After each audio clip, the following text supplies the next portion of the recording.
What's going on, Boiler Nation? It's Tuesday night. It's December 19th, 2023. Brand new episode of the Boiler Breakdown podcast live on the Boiler Breakdown YouTube channel, on the Boiler Breakdown Facebook page, and the Boiler Breakdown X page.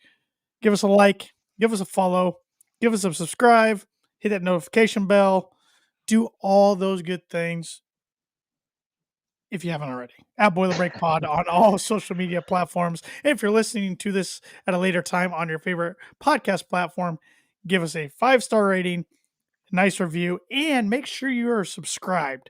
I know a lot of people might listen to the podcast on Spotify or Apple Podcasts or whatever your favorite audio podcast might be, and you might think you're subscribed to the podcast, but you probably aren't. So make sure you are subscribed so you automatically get our latest episodes. With all that said, Webby, how you doing tonight? How was Saturday as you were in attendance for the Indy Classic at Cambridge Fieldhouse? I'm just gonna have a voice again. It was probably one of my favorite environments I've been around in a while. I mean, it's obviously hard to beat a Mackey game, but that felt like Mackey on steroids at times, just from the magnitude of the game. On TV, it definitely came across as a tournament type environment. When I Yeah. say tournament, March Madness type, I mean, maybe Hmm. you got more of a one-sided crowd being that the game was played in Indianapolis, just Of right course, an hour down the road from West Lafayette. But I thought, with that said, I thought Arizona had a pretty good showing too. they did, and they were pretty loud. I mean, they're an incredible team, and it was just, yeah, it felt a lot like a second weekend. Maybe what a third weekend might feel like. I wouldn't really know. But yeah, it was just a great environment, great game all around. Like, just a good basketball game in general. If you're just a college basketball fan, I'm sure it was an incredible game to watch. But it was even better as a Purdue fan. Yeah, the first half especially, I mean, not only did Purdue outscore Arizona 49-38 in the first half, but the way the game was officiated, particularly in the first half, Hmm. I really enjoyed. They let them kind of play. There wasn't a ton of sloppiness, with not a lot of fouls called, not a lot of turnovers happening. The first half Hmm. flew by, and it was just Yeah. really nice to see, because that's one complaint I have with college basketball this year. It seems like a lot of games, maybe not so much Purdue, but, well, I take that back. The Tennessee game and the Northwestern game, excluding those two games, the Purdue games have went by, I would say, at an average duration. But a Yeah. lot of these other games, it seems like, are going 2 hours 15, 2.5 Hmm. hours. That's pretty long for college basketball. Yeah. So the first half, I mean, like you said, just flew by. Second half, obviously, is officials typically do is they call the game a little differently and slow things down. But it was just, I mean, teams weren't really missing shots, and it was just, yeah, high level basketball. It was awesome. Yeah, Purdue was victorious, for anybody that doesn't know already, 92-84. They were ranked number 3 going into the game. Arizona was ranked number 1. And now, with the polls coming out yesterday, Purdue is once again, for the second time this season, of course, third season in a row, they are ranked number 1 in the country. Arizona slipped to number 4, with Kansas being number 2 and Houston number 3. Um, yeah, I just thought Purdue played really, really well.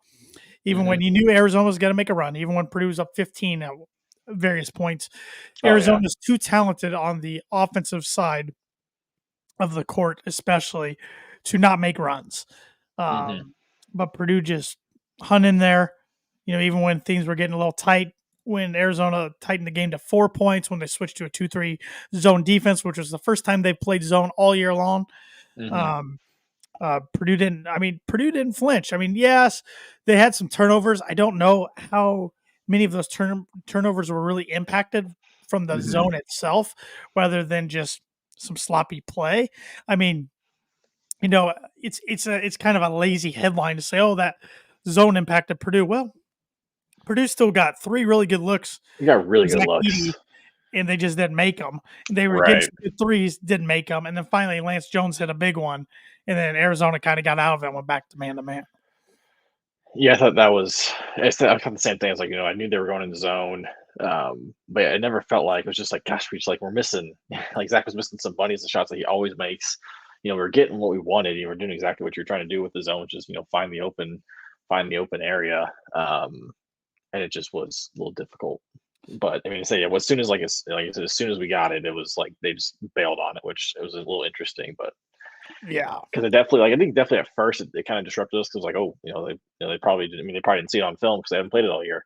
So I'm sure it was just getting your bearings right. But um, so yeah, they didn't really have too much trouble with it. Nor did they have trouble with No, the press. no, didn't have trouble with the press, which that knock on wood hasn't been an issue yet Hmm. this season to date. Um, yeah, I mean, looking at the box score, I mean, yeah, I mean, Zach Edey does what Zach Edey does. In 36 minutes of action, he was 8 for 15 from the field, 6 for 9 from the free throw line, 9 rebounds, 22 points. Kind of like we spoke about last week, kind of ho hum. Yeah, Another good it's game like from Zach. it's honestly kind of like his below average game. Yeah. In reality, I mean, Obala probably played the best that anybody's played against Edie, which I mean, credit to him. He's a really good player. He's a massive human being. He just looks small compared to Edie. Um, but I mean, the free throw line, he wasn't. I mean, 6 for 9. What is it, 66%? So not great. But that's probably like the one knock. Really, was the free throw shooting as a team. We were shot below 70%. But it's crazy to look up and like look at the stars of Braden and look at the stars of the game of Braden and Fletcher, and you're like, oh, you didn't have a great game. Like, oh, he still had 20. He almost had a double double again. Or at Yeah. least why he didn't get a double double is because they just weren't missing shots. Yeah, and speaking of those two you just mentioned, Braden Smith, Fletcher Lawyer, 36 minutes apiece for them. Braden Smith, 9 to 15 shooting, 4 for 7 from behind the arc, 4 for 4 from the free throw line. He also added 4 rebounds, 2 assists, and 3 steals to that, 26 points. Fletcher Lawyer, 11 for 18 from the field, 5 for 9 from behind the arc. Uh, Also added 1 rebound, 3 assists, and 4 steals for Mm-hmm. 27 points. He was named the Big Ten Player of the Week for the second time in his career. You think those two are tired of hearing all the slander? Just a little bit.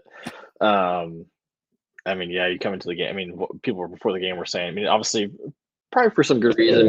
Caleb Love, has obviously has experience. He's probably. I mean, he might be 23, 24. I'm not sure how old he is. He feels like he's been in college forever.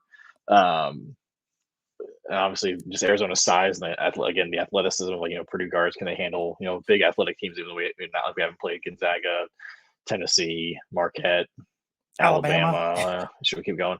And yeah, I mean, you kind of saw it after the game if you're on Twitter, and Braden kind of quote tweeted a guy who had made that point. Which, to fair, the guy actually called himself out, saying he made a stupid tweet. But yeah, those guys were lights out. It was awesome. Well, and Brian Newbert said this yesterday on the Gold and Black podcast with Kyle Charters. All these takes that people are calling out these Purdue guards, a lot of them are just lazy takes. They're Oh dumb. yeah, They're dumb yeah. takes. It's. I think they're just saying it without watching Purdue. If you had watched They're Purdue just going off in last year. Hawaii, if Yeah, you watched Purdue in Hawaii, you wouldn't be saying this. If you watched them against Alabama, you wouldn't be saying this. yeah. But it's All they adding fuel remember to the is, fire. So yeah, they're just remembering kind of the sputtered that we had late last year where Braden was running on fumes because he had played, he had no one to back him up all year. Fletcher was dealing with a calf injury. And they definitely, Fletcher probably actually played okay. I mean, he played, I mean, okay is put in relative terms in the FDU game. Um, but yeah, I mean, you just kind of saw the meltdown. It's just kind of what everybody remembers. That is just, Purdue lost some 16 seats, so therefore it's the exact same thing that's going to happen this year. Yada yada. Or, whole different team. a whole different team. The guys are older. They have. I mean, I hope people keep Dawkins back because they're playing with a chip on their shoulder that's massive, and I don't want it to ever leave because those guys, if that's what it takes to get them to do what they're doing. I mean, Braden was an absolute killer coming off those screens, just hunting the shot, which is awesome. And a piece that wasn't on last year's team was Lance Jones. And Yes, Lance Jones is not afraid to take shots. And I mean, he was 3 for 9 shooting, 1 for 6 from behind the arc, but that one he hit was big. He was 2 huge. for 5 from the free throw line. Kind of struggled there, but he had 1 rebound, 4 assists, and 2 blocks to go with that for 9 points in 24 minutes of action. Other starter, Trey Cobbin ran 15 minutes, 2 for 3 from the field for 4 points. He had 6 rebounds, though, and Yeah, 2 I mean, assists. his rebounds were huge. I mean, he played his butt off. And then off the bench, you had 2 guys with double-digit minutes. Ethan Morton with 13 minutes. He only shot once from the field and was missed, but he had 3 rebounds and 1 assist. And then Mason Gillis, 21 minutes of action, 2 points on 1 of 2 shooting, 0 for 1 from behind the arc. But he had 3 rebounds, 3 assists, 1 steal, hustled his butt off like he always does. Camden Heidi, 7 minutes of action, did not attempt a shot, 1 rebound. Caleb First, 8 minutes of action, 2 points on 1 of 2 shooting, 0 for 1 from behind the arc, 2 rebounds, 2 assists. And Miles Colvin, in 4 minutes of action, did not have a shot attempt, but did grab 1 rebound. So overall, the team shot 35 for 65 for 53.8%. Behind the arc, 10 for 24 for 41.7%. And like you said, from the free throw line, 12 of 19 for 63.2%. Compared to that for Arizona, they were 32 for 62 from the field, 51.6%. 6 for 16 from behind the arc, 37.5%. 14 for 16 at the free throw line, 87.5%. Caleb Love at 29 points and 37 minutes of action. And Johnson, his first name is Kishad Johnson, the transfer from San Diego State, national runner-up last year. He had 24 points in 29 minutes. And the guy I was probably the most worried about going to the game was Kylan Boswell, because he shot 50% from 3. He went 0 for 4 and only had 6 points. Yes. He was kind of a non-factor for sure. Yeah. And Arizona only played 3 guys off their bench, which that's Purdue's advantage. They play 5 guys off the bench, 10-guy rotation to 8-guy rotation. You're going to get some guys tired. It really, I mean, even though we played off the bench, both for both teams, it was, the bench only, I think our bench, how many points did our bench score? Not many. 4 points, and I think their bench only had 2 points. So there wasn't much coming off the bench for either team. It was mostly just the production, just from a defensive standpoint for Purdue, that definitely made the difference and kind of spelled some guys for sure. It's just it's part of the podcast. I have to put this comment up from Cameron Day on Facebook here. Kim Allen declared for the draft over under his 40-yard dash was 5.3 seconds. I think he'll get under that. I think he'll get under. Slightly, yeah. Yeah, I did see that tweet from him that he declared in an Instagram post. I mean, we all figured he wasn't using the 6th year anyways. I mean, he went through the few days, everything. Yeah. I think it was more just probably an appreciation post, honestly. And and I know Cam gets a lot of flack on this podcast, but he is tied for second all-time school history for interceptions. So I know he's not getting drafted. I know he's not getting drafted. He maybe will make a team as an undrafted free agent through mini camp, and that's probably about it. But maybe gets a training camp, but no.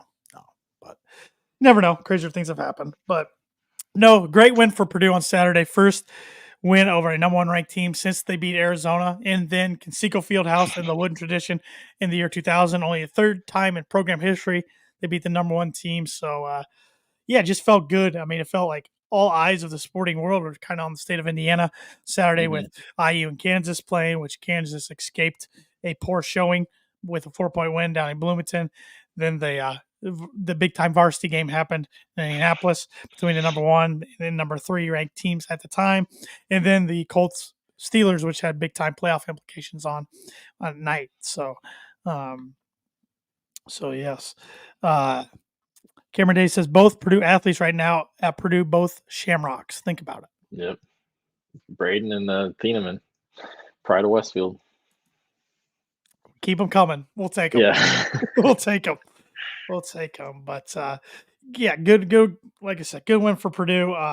Nice to play well after finals week, and nice to play well not only after finals week, but in that building, which is kind of haunted Purdue with that ball, with that Wilson, whatever it is, ball. Yeah. Yes, it was just a good win. And Arizona's a talented team. Maybe we'll see these 2 teams again in the tournament. It would either be late March or early April. If it's early April, sure to play them in Phoenix, but I guess I'll take it. I'll take it. Give it to me right now. I mean, yes, it would be more of a home court advantage for them in the Final Four or national championship game in Phoenix, but every single Purdue fan would sign up for that now. I wish I would have checked that score. So IU's up 1 point on Morehead State with 27 seconds to go, which Morehead was up on the free throw line. Morehead was up double digits when I came up here to do the podcast. So that's how it goes. Morehead started chucking, and the game was allowed to get a little more physical on one end of the court than it was previously. Well, Purdue beat Morehead State by 30 points earlier this year. So The camera day, Anthony Richardson's little bro is on the Westfield High School football team. Genetics, baby. That Mooney, I'll take that 6-hour drive to Phoenix. I'm sure you would. Yeah. From El Paso to Phoenix. Yeah, it's just incredible. I mean, barring a major slip up Thursday night to Jacksonville or next Friday to Eastern Kentucky, Purdue will go their third straight season going undefeated in their regular season for their non-conference schedule. Just unbelievable when you think about it. I mean, you think about the teams they've beat during that stretch: Villanova, North Carolina, Florida State twice, Duke, Marquette twice, Gonzaga twice, Tennessee, West Virginia, Xavier, Alabama, Butler. You can throw them in for that 2021 year. I'm sure I'm forgetting some others. Just wild, just gauntlet after gauntlet. But I mean, I was thinking about this the other day. Maybe this is just me speaking as a Purdue fan, but if you take March out of it, especially last year, the last 3 years, is there a better program than Purdue? If you take March out of it, find one. It'd be hard pressed to find one. Yeah, I mean, they've arguably won. I mean, probably the best, non-con tournaments each year. I mean, 2 years ago, I guess, was out east in Connecticut, which you had Villanova, Carolina, both were top 10 teams, I believe. And I can't remember who Villanova. I don't remember who the fourth was. Yeah, last year, their PK 85 was, we had to go through West Virginia, Gonzaga, Duke. So I mean, yeah, and then obviously this year the best Maui that we'll probably see for a long time. It's hard to argue.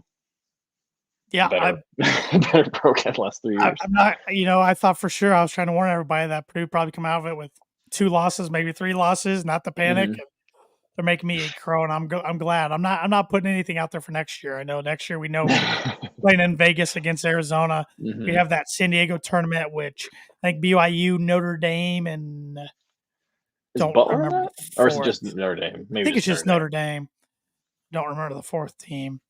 And then I'm sure there'll be some other, for the Indy Classic, they'll probably schedule somebody. Yeah, I'm sure they'll try to get some other maybe home started with somebody.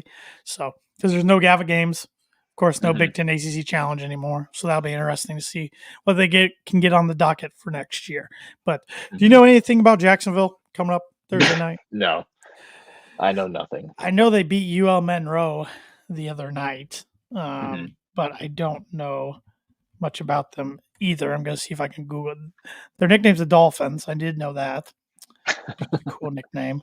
They beat Monroe by 10 the other night. Then they beat TBC. I don't know who that is, by a lot. They lost to South Carolina State by 1. Lost to Central Florida by 42. Beat Georgia Southern by 2. So don't have a lot to go off there. They're founded in 1948. Their gym holds 1,450 people. Dang, that's small. Tiny gym. It's about the size of our high school gym. Let me see if I can. IU escaped with a 1-point win. That's just fantastic. They lost at Xavier earlier this year by 23 points. So do you have a common opponent? Okay. Yeah, do have a common opponent. Let's see. They do have 3 guys who average double-digit points. Robert McRae, who's a guard, averages 16.9 points per game. Marcus Niblack averages 12.8. He's a guard. Bryce Workman's a forward. He's only played 9 games, averages 12.3 points per game. He also shoots 50% from behind the arc. They have a guy who shoots 50%, 44%, 41%, a couple 34%. I don't know how many attempts they've taken, but yeah. Well, here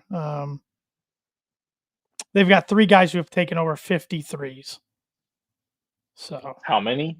50. 50. Okay. Yeah, one's that McRae, their leading scorer, is taking 52. He's 18 for 52. Jarius Cook off the bench, I believe, is 21 for 61. And then Giasse Powell, 16 for 54. So nobody's shooting out a big clip out of any of those guys, I guess. Tito Dane off the bench. Is he related to Luau Dane, you think? Where's Luau from originally? Like, oh, he's from the UK, isn't he? Is he? I think do not he know. is because this guy's from Sudan. So Okay. he's 6'11", 186 pounds. Freshman. Jeez. Jonathan Uchindu, like, rest in peace. Yeah. No kidding. Yeah, but we'll see. We'll see what the Dolphins have. Guarantee they haven't played in any environment like Mackey Arena. Probably not just this year, but probably in most of these kids' basketball careers. So I don't have a lot to say about them. I don't know what the point spread's going to be.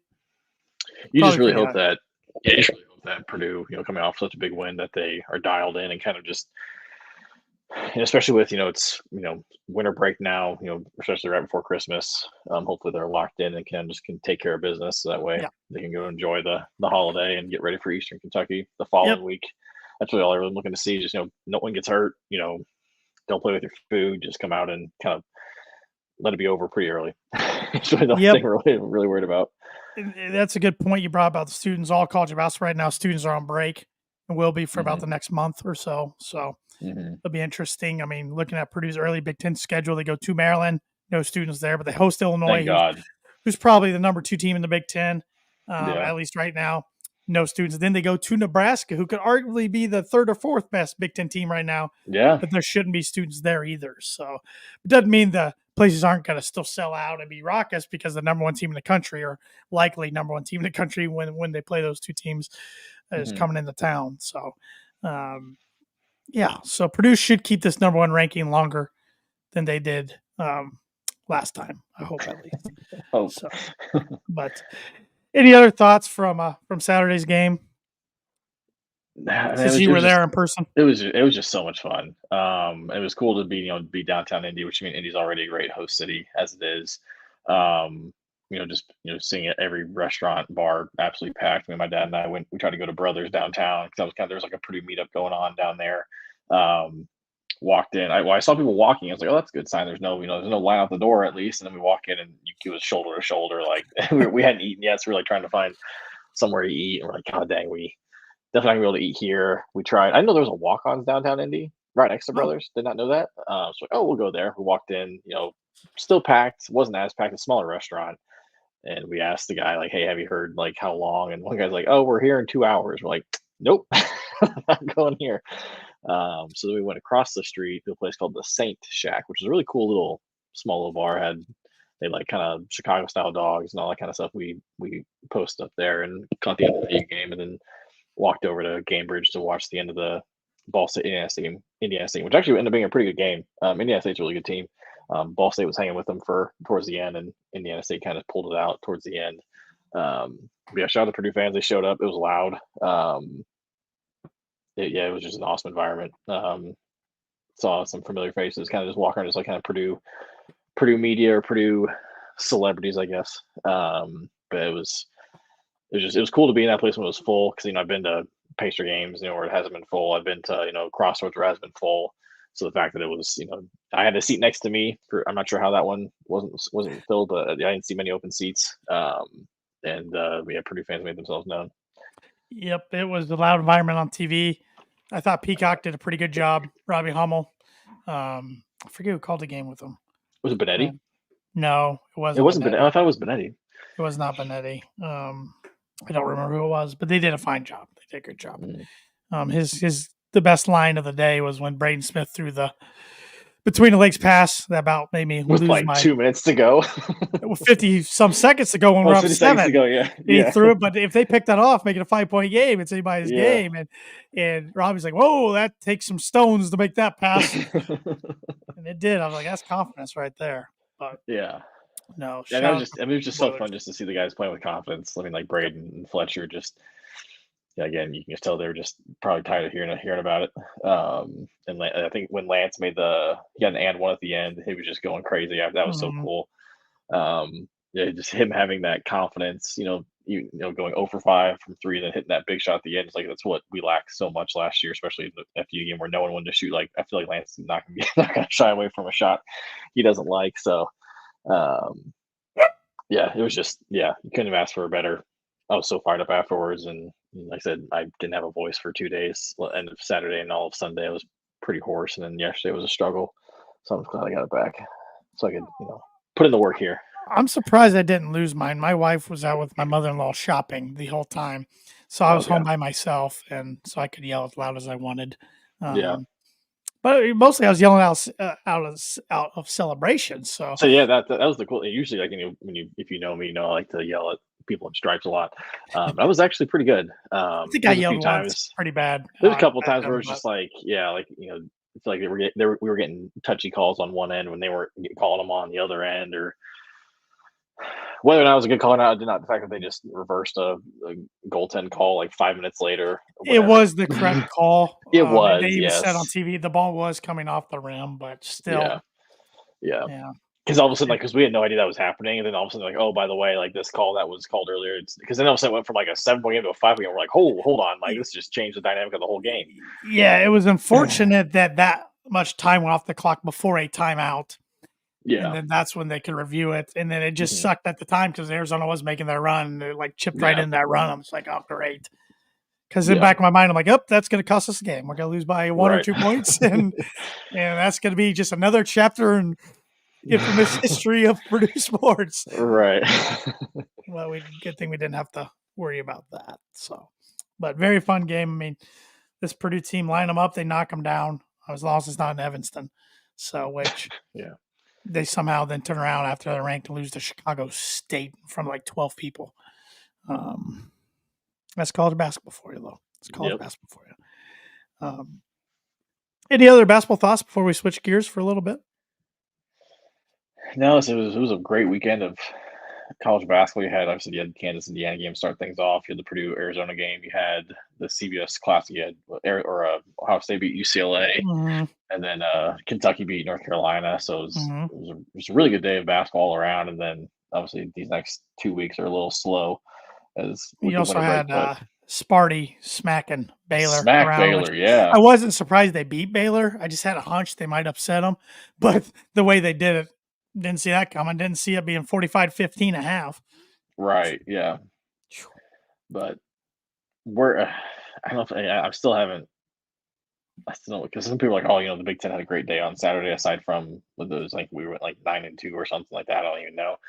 I'm still not sure if I really believe the Big Ten is all that great right now. I don't know. We'll see. I think you're right. Illinois is definitely the second best team. Wisconsin's probably right there. Um, and then maybe Ohio State. I don't really know. Maybe Nebraska. I mean, Maybe maybe Michigan Nebraska. State. I I mean, mean, maybe they Michigan did. State if they woke up. Like who Yeah. knows? Like I don't know.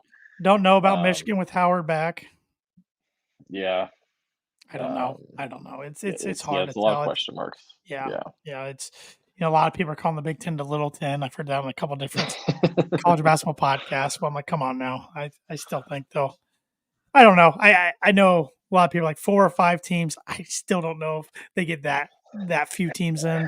Yeah, I mean, I guess it depends on probably not, but I mean, you've seen teams go. I mean, 2 years ago, Indiana was 9-11 in the Big Ten and made the playing game. Like, Right. I mean, it Right. took the Big Ten tournament for them to get in, beating Illinois and beating Michigan. But like, if you see, I mean, I feel like if you go below 500 in your conference, you should make the tournament, especially if you're a Power Five school. But that's a different topic for another day. But I mean, you'll see. I mean, yeah, you've seen some pretty mediocre teams. 500 teams make it. So I feel like as long as you just don't lose games you're not supposed to lose, and maybe steal, one or two that you're maybe not supposed to win. Like they'll get 6, 7 teams in just because of it's the Big Ten. So Yep. Yep. I agree. I agree. Well, tomorrow's a big day for Purdue football. It's December yes, it 20th. is. It is National Signing Day tomorrow. So it is the big day around the country. What did I read? The top 20 rated recruits on ESPN have all committed somewhere. Okay. So unless any of them flip, it's like the first time in years where there's Huh. no wondering where one of these big time Yeah. prospects is No. going to go. No announcements happening But tomorrow. Like would but they I'm have sure a? there'll be some flips tomorrow and everything. And I don't know. I feel like signing day kind of gets lost in the world of the transfer portal at times, Yeah. but it's still really important to get these high school kids too committed on the dotted line because NIL plays in a big part now more than ever in that. So Yep. I think it sounds like all Purdue's guys are pretty good to go. I know they were a little worried about Beasley, but I think he's It sounds, yeah, I good to mean, go. there was the article today from on Golden Black that he's good. He cancels his at home visit with Syracuse. It was But the new coach had recruited him. He was at Georgia or something, so uh, the relationship was there. So yeah, because he's our highest rated recruit, so nice to see him. Hopefully, sign the dotted line. But yeah, it's different. I mean, especially when throwing the portal. I mean, like you could be a kid who's been committed to a school for a year and a half, and then like 2 weeks before signing, they get a guy with 2 years left of eligibility, who's played at an SEC team. All of a sudden, he slaps around in front and say, "Okay, do you go somewhere else or what?" It's just like it's crazy. yep. And I know we hit on a lot of the portal additions last week as far as offensive line was concerned, but we got some new ones this week to announce. Reggie Love, and Purdue fans might be like, I've heard that name before. Well, he was playing at Illinois. He was their backup running back behind Chase Brown for most of his career. And now he's probably going to be the backup to backup to Devin Mockabee, which Purdue needed a backup to Devin Mockabee with Dylan Downing's surprise entrance into the transfer portal. So I was really pumped to get Reggie Love. I think he'll be a big addition. Of course, Coach Patterson was his running back coach at Illinois. So and of course, Walters and some other guys were on that staff. So there was a connection there. And then Purdue also got a wide receiver, much needed position there, Cam Brown Mm-hmm. from UCLA. So, I mean, he didn't put up eye popping stats by any means, but he'll get more of an opportunity now than he probably did at UCLA. Mm-hmm. I always kind of go back and forth because I feel like even a couple years ago we were used to Purdue pulling guys from a Western Kentucky, these lower level schools, especially before the portal, when it was fifth year guys that was probably coming from a lower group of six school or whatever. But now that we're getting guys from Power Five schools, it seems good. But also, I'm like, is it better to maybe get a guy who was at a lower school who actually played a lot and is moving up, or a guy who was might have been highly touted out of high school but just hasn't seen the field? Kind of go back and forth about that, but I guess we'll see. You never know. Yeah. And Purdue also got help me out here. I forget his last name. His first name Shida. He's the edge rusher from Boston College, and then they also got edge rusher from Georgia.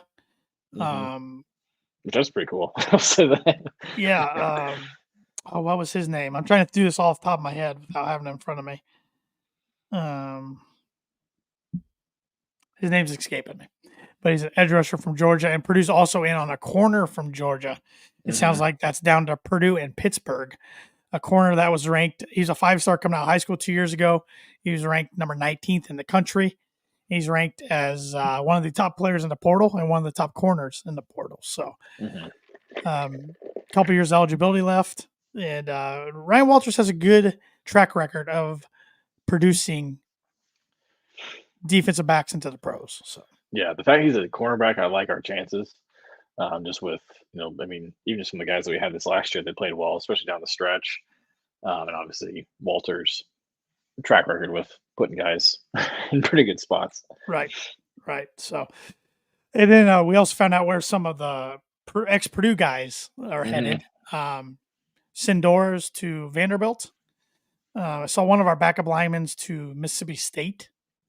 TJ Sheffield to Michigan State, which stings a little bit going in conference. He is from Michigan. Yeah, I didn't like that. Yeah, that's true. I forgot about that. He will get to play against Purdue next year because Purdue plays Sparty next year. And then Garrett Miller, who I think kind of broke a lot of Purdue fans' hearts by announcing he was coming back to play another year of college football instead of going to the pros because of his injury against Indiana, but that he was going to go play elsewhere. He announced today going to Texas A&M, which he is from Texas. So. Right, yeah. I kind of forget that stuff, Yeah, it's hard to fault guys for wanting to go closer to home if they have one more year. So yeah. In Garrett Miller's case, he probably looked behind him and saw a lot of young tight ends in that tight end room and thought, let me go somewhere else and see what I can do. So, before we move on, I want to say thank you to everybody that's tuning in. It looks like this is one of our larger live stream attendants we've had. Hello, So everyone. please, if you haven't already, give us a follow on X or a like on Facebook and subscribe on YouTube. We really appreciate that. And if you're listening to this at a later date on your podcast platform, please give us a rating and review and a subscribe on there as well. So, yeah, appreciate it. And we're always open to questions and comments on here. We'll post them up on the screen and give us some new topics to talk about. So, any other thoughts? Maybe going into tomorrow's signing day. I mean, it's just kind of. I always just hope for get everybody to sign. That's Hope expected. for chalk. Yeah, no surprises. I mean, I'd love to flip not talent, a commit or two from somebody else, but I don't even know who Yeah. that could be. So, Yeah, I haven't really heard anything. I mean, I feel like this day and age, like there's really no surprises for the most part. I mean, unless it's like someone in their campus got a really tight lip. I feel like usually something always kind of pops. I mean, you just had the kid flip from Georgia to Nebraska, and essentially, like, I mean, it happened like 3 days after it was already like reported, like, hey, this is probably going to happen because he's going there this weekend, and kind of saw the writing on the wall. I Which guess must we be nice. did have a South Carolina wide receiver commit visit over the weekend. So I Okay. saw that on Tom reported that today. High school or Yes, high school kid? Okay. high school Okay. kid. So I was like, Hey, never know. yeah. So Um, I mean, he's at least interested enough that he's visiting a yeah, weekend before signing day. So which that's just what it always comparing like high school football recruiting to like high school basketball recruiting. I feel like when a guy commits to a school in basketball, it's like he doesn't go on a bunch of other visits. Like typically, I mean, I can't remember the last time a Purdue commit like went on a visit, to a, especially like an Indiana kid, like, went down to a game to Bloomington or, went to go see Notre Dame game or like Illinois or something. Like I feel like, but like for football, you see it all the time. Like, true. I mean, like part of it, I mean, I'm sure like, you maybe not think of it, but like, hey, they're one of their best buddies is getting recruited by, another schools like, and like they can come along with them. Like you see that it's like, hey, why not? I mean, especially like when they, I mean, with the photo shoots that they get to do all the time and, all the free stuff, like, I mean, hey, why not? But also when you're committed to your school, I remember when Big George was committed, he was like, what, thinking about going to Michigan for a visit. And it was like, oh God, so don't let Harbaugh get his hands on him. Yep. Yep. I wonder if that will change with basketball over time as NIL Yeah. becomes more and more Yeah. dominant. I I don't mean, know. you see it already where, I mean, guys will be committed, signed, and then all of a sudden, after the tournament's over and people announce they're coming back, all of a sudden it's like, oh, I'm not going there anymore. It's like, hold on. Hold on. Yeah. Wait. Yeah. Yeah. It's kind of ridiculous. But along those lines, what do you think of Chip Kelly's comments this week? Did you I see didn't those? I saw something on Instagram. I didn't really pay attention to a whole lot of what he said. Oh, is that the one he said that we should all be independent? The football. For He said football should be Yeah. independent from all other sports. He kind of used the Notre Dame model, like they've been Yeah. independent for years. He brought up some pretty compelling points. I didn't disagree with it because I mean that's kind of like it's lost in all this conference realignment. It's like, okay, the football, I mean, especially like in Power Five, football and basketball are gonna be fine because they can fly charter. But like when you think of like the volleyball team or I mean especially or even like like the softball team or Oh baseball team, yeah, like they're probably flying, coach or they don't have a private charter. It's like they can't afford it. It's like you've got to fly from play a game in Oregon in the middle of the week and then fly back and supposedly go to, which obviously is a lot easier now with online classes, but still, I mean, sometimes classes have to be in person, I assume still. It makes a lot of sense for football just to be like, screw it, we can sustain ourselves on our own. Like, we don't need, we can have our own little TV deal, for whatever. Like, I mean, it makes a lot of sense, because that's the thing, the people who get screwed over are the people who, your non-revenue sports traditionally, um, it just kind of sucks for them. And also, I mean, too, you think about, a kid, a West Coast kid, who wants to play or wants to run track or whatever, probably doesn't want to run in the cold. All of a sudden now they're being forced to let's go to West Lafayette in April. yep, yep. Could Well, be it's same 40 thing and with football. sleeting. Same thing with football. It'd be Yeah, interesting with yeah, USC. Some of these California kids, I'm not going to USC. I don't want to play in Minnesota in November. Are you kidding me? right. I hate playing South Bend in October. I mean, that's what they've complained about for years. So I'm just Yeah, dying to see them come out Midwest in November. I just think it's gonna be yeah, hilarious. Which all the Midwestern guys like at Purdue and Illinois and Indiana Northwestern, they're gonna love going out They're west. praying they're really playing USC in November. So it's going to be interesting to see if any of that changes the right recruiting dynamic at all Mhm. or strategies. But we'll see. I just think with NIL and the portal and everything, they just moved too fast on everything. They Oh, needed to do 100%. it slower, little by little, and they just went after COVID. They panicked, just all chips to the middle. We're doing everything all at Yeah. once. I mean, the NIL thing like made sense because like people have been talking about that for years. But like I Right? remember when the transfer portal came out, it was like, hold on, like, wait, was this a thing? Like, was this like it felt like it was just like Yeah, it was just overnight. which I mean, I guess from an outside perspective of like maybe someone who doesn't follow college sports. I mean, I heard someone say like, if you went to a judge or something and like said like, oh, you're banning a kid from playing a sport because he wanted to transfer schools when a student can transfer to a different school and not have any penalty. A coach can leave a job and go to another job right away. Like, but all of a sudden you're limiting this kid from being able to do that. But like it just, but for an outsider, I get it probably looks weird. But like for like if you're a college fan, like it's like hey, if this kid transfers, hey, cool. He's got to sit out a year. We had our fair share, in basketball or football, and but then all of a sudden that kid's like, oh, you can transfer once and you're good. It's like, hold on, Yeah, was this needed? yeah. Well, now the NCAA for a 14-day period, you can transfer multiple times. God, it's yeah. You That just there's no way wonder. that can stick, right? I hope not. I mean, I I mean, I feel bad saying I hope not, but just from like a stability standpoint, and I'm someone who likes stability, so like it just makes you just like anxious when I think about just like getting guys okay their first transfer like Hudson Cards. Like, okay, cool, we got okay, cool, he's good, we're good, we got him, like he's our guy. It's like shit. yeah, yeah. like, Well, I mean, like even in the NFL, NBA, MLB, you have contracts. right, 3 or 4, yes, you can get traded, but you still have contracts. right, So if college opens it up, there's no contracts. It's just free right. agency all the time. All the Yeah, time. It's just that it would I don't think college sports would go down so quick and popular. People would stop yeah. watching, in my opinion. Oh They yeah, really would. yeah. So I mean, it's crazy. I mean, I think about when we because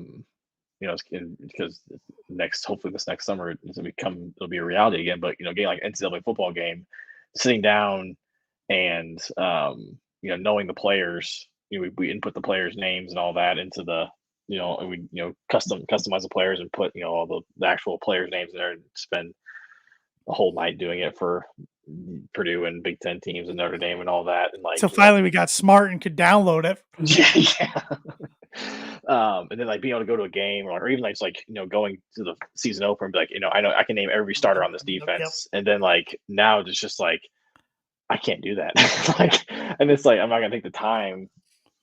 I mean, obviously, just comes with getting older and obviously priorities and all that. But it's just like I remember, like, yeah, going to this year's home opener, I was like, I got about 7 guys I can probably name Yep. on offense Yep. and defense, Yep. maybe if that.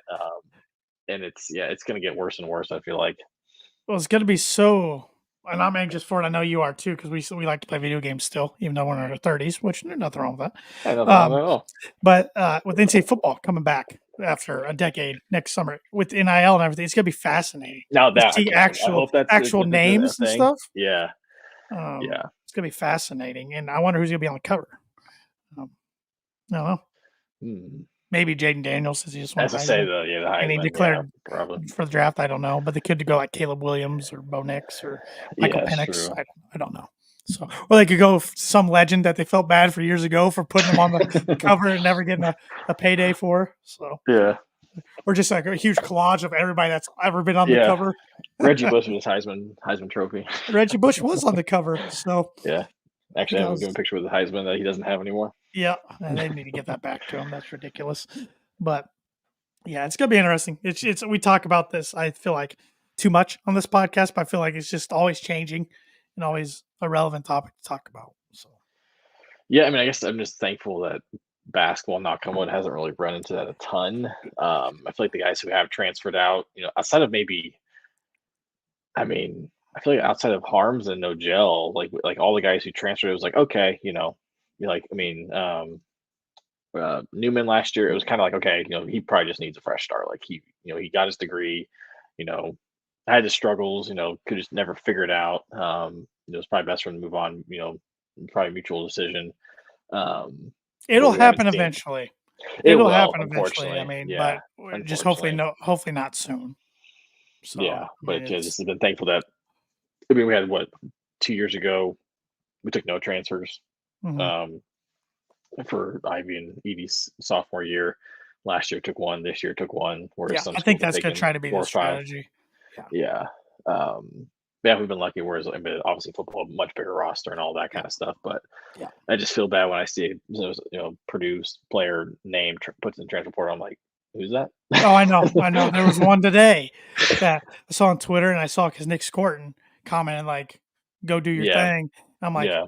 I hope he was a walk on because if not, I have no idea who he is. Yeah, Hopefully it's because I saw there's like a graphic I think it was last week of like Big Ten teams how many players in the portal. It was like Michigan had one. It's like, well, duh, they're in the playoff. Like yeah. If guys they opt probably gonna out, stick they're not. around. Yeah, yeah, Right, they'd be dumb to do that.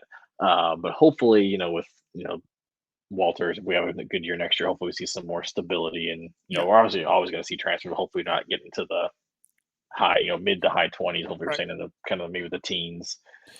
Well, But Rivals has Purdue ranked right now in the top 10 as far as additions for mhm. to the portal. So take All it. Pal and Louisville's I think what, second right now.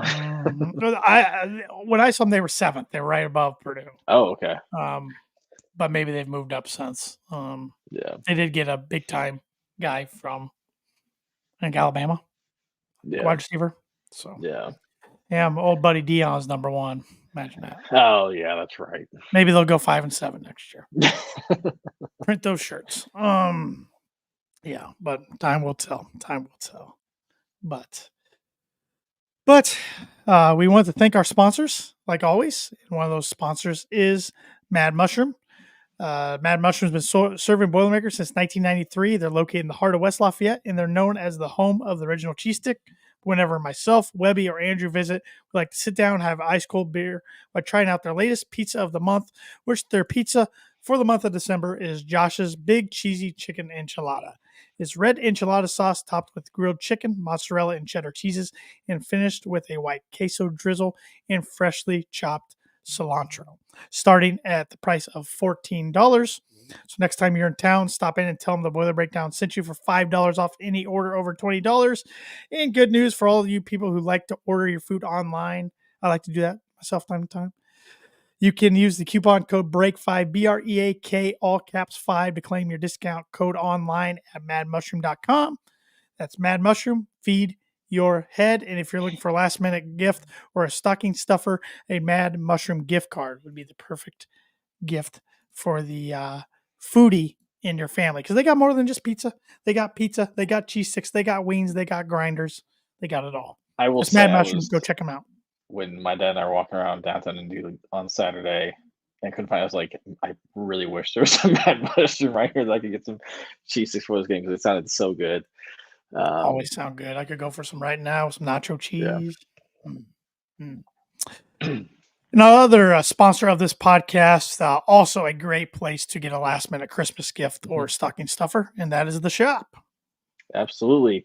I'm wearing a shirt right here. I haven't worn this on the podcast in a while. I think I got a nice, pretty Pete hat. Um, yeah, I mean the shop's been around. They've been doing their thing since 2011, making hometown apparel since then. It started out in their garage. They've now got 2 shops, count them two, brick and mortar locations around Indy.